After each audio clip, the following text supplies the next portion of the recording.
মেখলিগঞ্জে আবারও ধর্ষণের অভিযোগ, গ্রেপ্তার তৃণমূল পঞ্চায়েত সদস্য ফতেমা বিবির ছেলে রাব্বু মোহাম্মদ ওরফে ফাজিবুলের বিরুদ্ধে শুক্রবার নির্যাতিতা ধর্ষণের লিখিত অভিযোগ দায়ের করেন মেখলিগঞ্জ থানায়। ঘটনাটি ঘটেছে মেখলিগঞ্জের 25 তিস্তা পয়স্তি এলাকায়। জানা যায়, নির্যাতিতার স্বামী ভিন রাজ্যে কাজ করেন এবং শাশুড়ি তার ননদের বাড়িতে গিয়েছিলেন। গৃহবধূ সন্তানদের নিয়ে শুয়ে পড়েছিলেন। সেই সুযোগে গতকাল রাতে ফাজিবুল গৃহবধূর বাড়িতে গিয়ে গৃহবধূকে ডাকেন। সরল মনে দরজা খুলে দেন গৃহবধূ। তারপর জোরপূর্বক ফাজিবুল ঘরের ভিতরে প্রবেশ করে মহিলাকে কুপ্রস্তাব দেন। মহিলা রাজি না হলে মহিলাকে জোরপূর্বক জাপটে ধরে মুখ চেপে বিবস্ত্র করে ধর্ষণ করেন। ধর্ষণ করা অবস্থায় কোনো মতে মুখ থেকে হাত সরিয়ে গৃহবধূ চিৎকার করলে প্রতিবেশীরা ছুটে আসে এবং অভিযুক্ত ফাজিবুল জানলা দিয়ে লাফ মেরে পালিয়ে যায়। উক্ত ঘটনায় আজ নির্যাতিতা মেখলিগঞ্জ থানায় লিখিত অভিযোগ করলে প্রথমে কোচবিহারে মেডিকেল পরীক্ষার জন্য পাঠানো হয়। মেখলিগঞ্জ থানার ওসি মণিভূষণ সরকার জানান, লিখিত অভিযোগের ভিত্তিতে অভিযুক্তকে পুলিশ গ্রেপ্তার করেছে। গোটা ঘটনার তদন্ত শুরু করা হয়েছে। অন্যদিকে এই ঘটনায় অভিযুক্ত তৃণমূল পঞ্চায়েত সদস্যকে ফোন করলে এই ঘটনা নিয়ে কিছু জানায়নি। মেখলিগঞ্জের বিধায়ক পরেশ অধিকারী জানান, খোঁজ নিয়ে দেখছি। আবার তৃণমূলের জেলা সহসভাপতি লক্ষ্মীকান্ত সরকার জানান, আমরা এরকম ঘটনাকে প্রশ্রয় দেই না।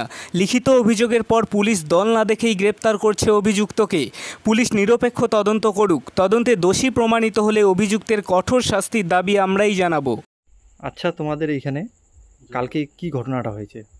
কালকে কি ঘটনা হয়েছে, গ্রাম পঞ্চায়েত তৃণমূলের রানী পঞ্চায়েত, ওর ছেলে রাব্বু, ও ফতেমা বিবির ছেলে,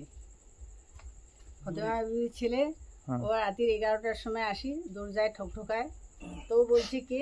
তো বলছে আমি তোমার ভাসতে। কেন এত রাত্রি আমার বাড়িতে?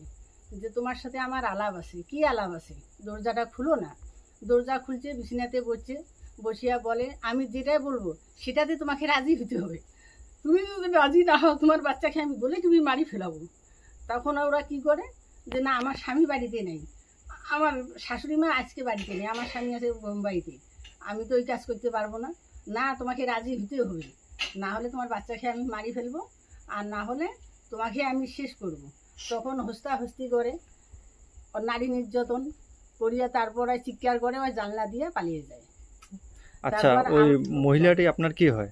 মহিলাটি আমার ভাস্তি বউ হয়। ভাস্তি বউ হয়। দাদা, কি হয়েছে কেসটা একটু খুলে বলুন তো।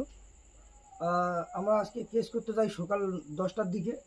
আমাদেরকে মিথ্যা মামলায় জড়িয়ে অনেক রকমের হুমকি ইসে করে। তারপরে আমাদের আপনাদের নামে কি মামলা দেওয়া হয়েছে? হ্যাঁ, আমাদের নামে মামলা দেওয়া হয়েছে। তার জন্য আমরা সরকারের কাছে সুবিচার চাই।